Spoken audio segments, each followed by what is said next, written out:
Welcome to the deep dive. Today, we're really getting into the nuts and bolts of everyday language. We're looking at daily routines. That's right. We've got these source materials detailing 3 quite different days: a teacher, an office worker, a librarian.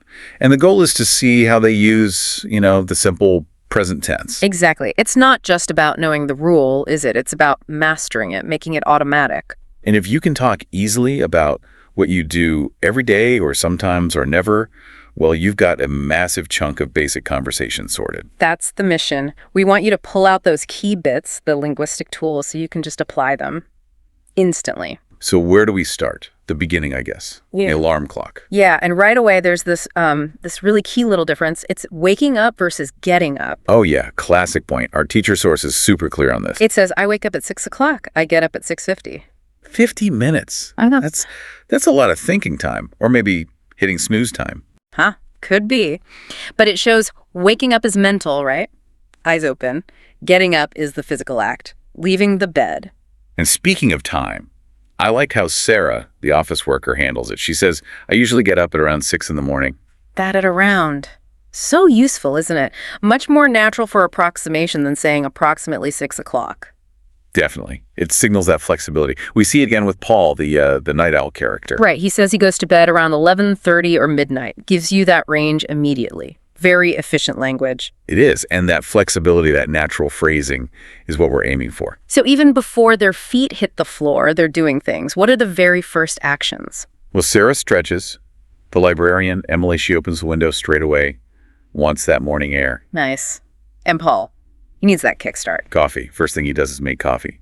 Very relatable for many, I'd imagine. Totally. Okay, so they're up. Vertical. Now comes the preparation phase. And this is where we hit some core grammar, I think, those supporting verbs. Yes.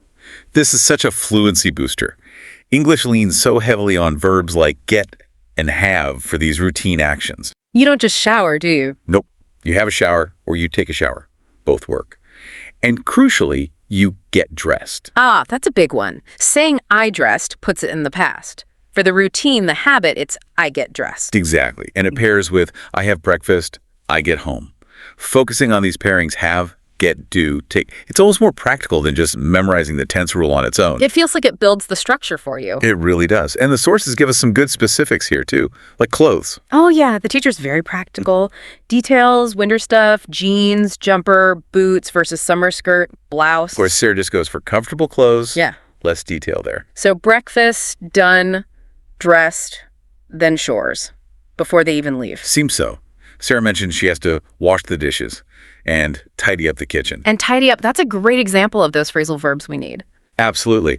The teacher also says after dinner she washes up. Another way to say wash the dishes and tidies up a bit. It's not about the dictionary definition of tidy up, is it? It's about realizing English uses these little 2-word verbs all the time for common stuff. Precisely. Using tidy up instead of, say, make neat just sounds, more English. Okay, so house is tidy-ish, time for the commute. And this really shows the simple present describing different movements. Yeah, 3 totally different ways to get to work. Sarah takes a bus. And notice the verb take is used for the duration, too. It takes about 30 minutes. Good point. Then Emily, the librarian, lives close by. She just walks to the library. Only 10 minutes for her. Lucky her. And Paul. Paul's in the car. He drives his car. Yeah. Dealing with traffic, presumably. So walk, take the bus, drive. Perfect, simple, present examples right there. And then they actually get to work. And the routines there are fascinatingly different, too. We've got the teacher doing that hybrid thing. Some days in school class starts 9.25, other days teaching remotely. Yeah, she calls it the best of both worlds, which sounds quite appealing, actually. Compared to Sarah, maybe? Well, Sarah's description sounds very standard office, using her computer, attending meetings throughout the morning. Right. And Emily at the library sounds much calmer, sometimes reading stories to children, a different pace entirely. Completely. But come midday, they all seem to do the same core action. Ah, yes. Lunch. They have lunch. Universal phrase. The structure is constant, even if the details change. The teacher's at a local cafe having a baguette. Sarah's in the cafeteria with her colleagues. That's a useful word. They chat and relax. Mm-hmm. Emily keeps it quiet, salad or sandwich, in a park near the library. Very her.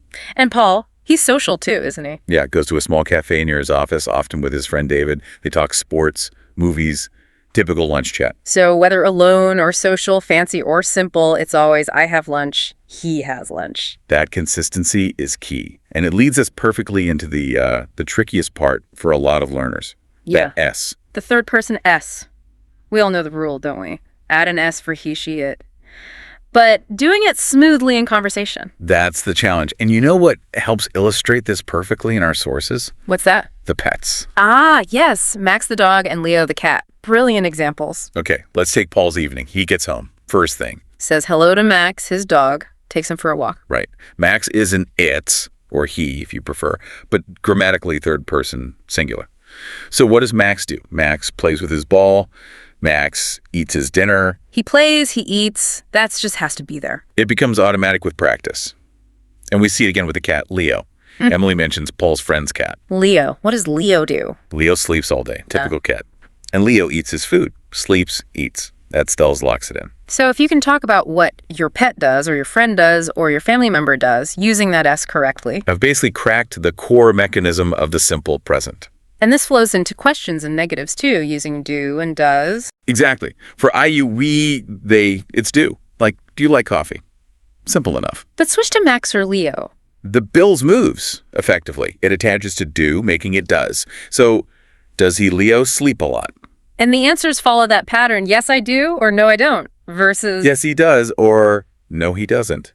It all hinges on whether that third person is needed. it's such a small sound, but grammatically huge. It really is. Okay, so let's follow them into the evening. How do they wind down? Well, Sarah gets home, feels tired, understandably, and relaxes on the sofa for a while. Paul's busy with Max initially, but the teacher also makes time for relaxation. Says she spends a couple of hours relaxing before dinner. And dinner itself, another great contrast. Oh, yeah. The gourmet versus the functional cook. Paul straight up admits he's not a good cook. His specialty is simple pasta with tomato sauce. Bless him. Contrast that with the teacher's description. So detailed. Chopping onions, frying them, adding garlic, tomatoes, carrots, spinach, chilies. Served over rice or pasta. You could almost taste it. It shows real passion, expressed perfectly clearly using just the simple present. So after dinner, hobbies. Or just TV. Hobbies, definitely. Paul plays his guitar, rock music, and jazz for about an hour. And Emily. Predictably, she reads. Prefers books. Fits her character throughout the day, really. It does. And even their social calls are part of the routine. Paul calls his parents regularly, Wednesday and Sunday. Whereas Emily usually calls hers just on the weekend. That use of adverbs regularly, usually, sometimes, never, they slot right into this tense. They're crucial for adding that layer of frequency. It refines the meaning of the routine. Okay, so we're getting near the end of the day. Bedtime. And this seals the deal on their different rhythms. Totally. Emily, who said she's a morning person, starts winding down. Goes to bed around dead and zero. Pretty early. But Paul, the night owl. He lives up to the name, stays up much later, hits the pillow around 11:30 or midnight. It really paints a full picture, doesn't it? From the first alarm beep to finally switching off the light, all described using this core tense. Exactly. And that's the big takeaway, I think. So bringing it all together for you, the listener, we've dissected these three quite different daily lives. And what we found is that underneath the different activities, they all rely on the same fundamental language structure, the simple present tense. We've pinpointed those key elements, relying on supporting verbs like get and have. Using those efficient phrasal verbs like tidy up or wash up. And nailing that crucial S rule when talking about other people or pets, like Max and Leo. These examples from the sources, they're not abstract rules, they're real language in action. You can take them and use them straight away. Absolutely. We really encourage you to grab this basic framework. I wake up, I get dressed, he drives, she eats, and map your own day onto it. Describe your unique routine. Because the sources showed such different lives, didn't they?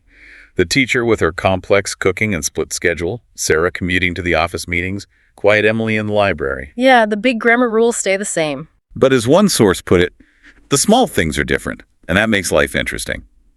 We saw Max the dog, Leo the cat, Paul's jazz guitar. So the final thought for you to maybe mull over is this. What's the small, unique detail in your routine? Yeah. The equivalent of Max the dog, or the spicy sauce, or the guitar practice. What makes your day yours, even when using the same language everyone else uses to describe theirs? That's a great question to reflect on as you practice. Until the next deep dive, keep focusing on those structures, those patterns. Bye for now.